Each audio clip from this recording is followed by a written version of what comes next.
सोचो, युगों का एक युद्ध, दो प्रागैतिहासिक राक्षस जीवन मरण के संघर्ष में भिड़ रहे हैं। एक तरफ है मेगालोडोन, दैत्याकार शार्क जिसके दांत खंजर जैसे हैं। दूसरी तरफ है डंकलियोस्टियस, कवच से ढकी एक मछली जिसकी काट पत्थर भी चूर चूर कर सकती है।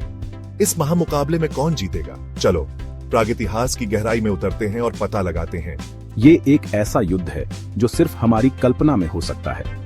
मेगालोडोन मायोसीन महासागरों का राजा डंकलियोस्टियस के डेवोनियन समुद्रों में आतंक मचाने के लाखों साल बाद राज करता था। लेकिन बस मजे के लिए चलो सोचते हैं कि ये दोनों टाइटन्स मिलते हैं। आइए उनकी ताकत और कमजोरियों को समझते हैं, देखते हैं किसमें जीतने का दम है। मेगालोडोन, नाम ही रूह कंपा देता है। यह विशालकाय शार्क लाखों साल पहले महासागरों पर राज करती थी। यह एक सच्चा शीर्ष शिकारी था। मेगालोडोन 60 फीट तक लंबा हो सकता था, मतलब एक स्कूल बस से भी बड़ा। इसके दांत विशाल थे, कुछ 7 इंच से भी ज्यादा लंबे। ये कोई आम दांत नहीं थे, ये मांस और हड्डी को चीरने के लिए बने थे।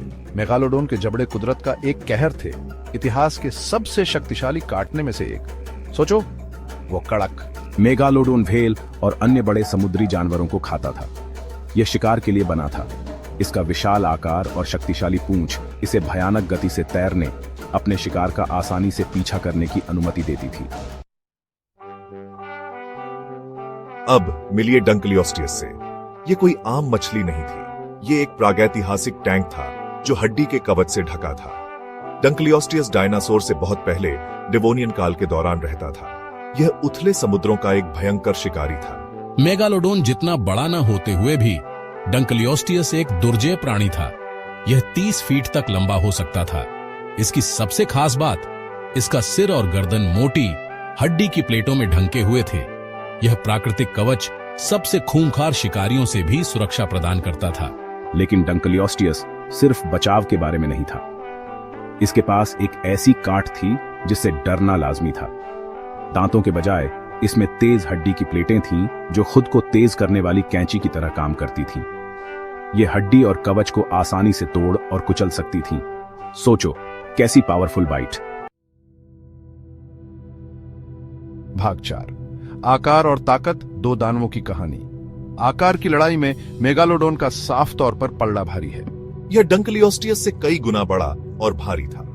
मेगालोडोन के विशाल आकार ने इसे अविश्वसनीय ताकत और शक्ति दी। इसकी पूंछ के एक वार से डंकलियोस्टियस अपंग हो सकता था।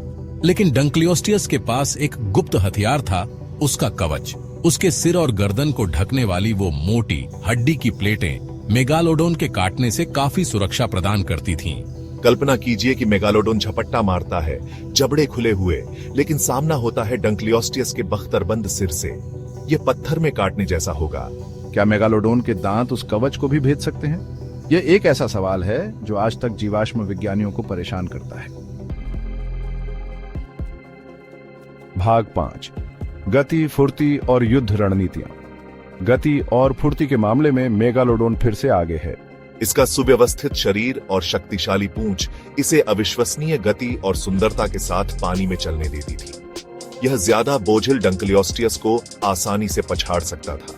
डंकलियोस्टियस अपने भारी कवच के साथ गति के लिए नहीं बना था, लेकिन उसे इसकी जरूरत भी नहीं थी। यह एक घात लगाकर शिकार करने वाला शिकारी था जो उथले पानी में दुबका रहता था, अपने शिकार के आने का इंतजार करता था। कल्पना कीजिए कि डंकलियोस्टियस चट्टानों के बीच छिपा है, उसका बख्तरबंद शरीर परछाई में मिल गया है।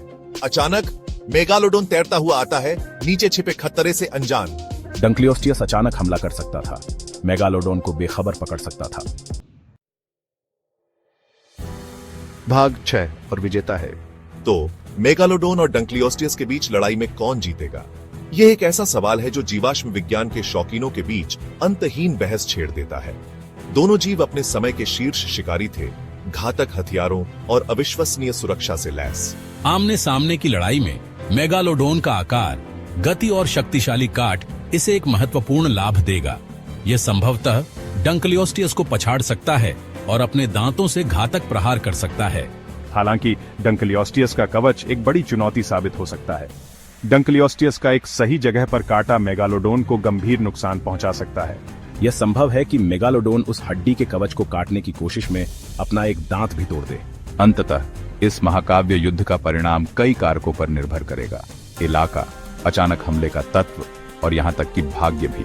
लेकिन एक बात पक्की है, यह युगों का युद्ध होगा। टाइटंस का एक ऐसा संघर्ष जिसमें केवल एक विजेता ही बचेगा।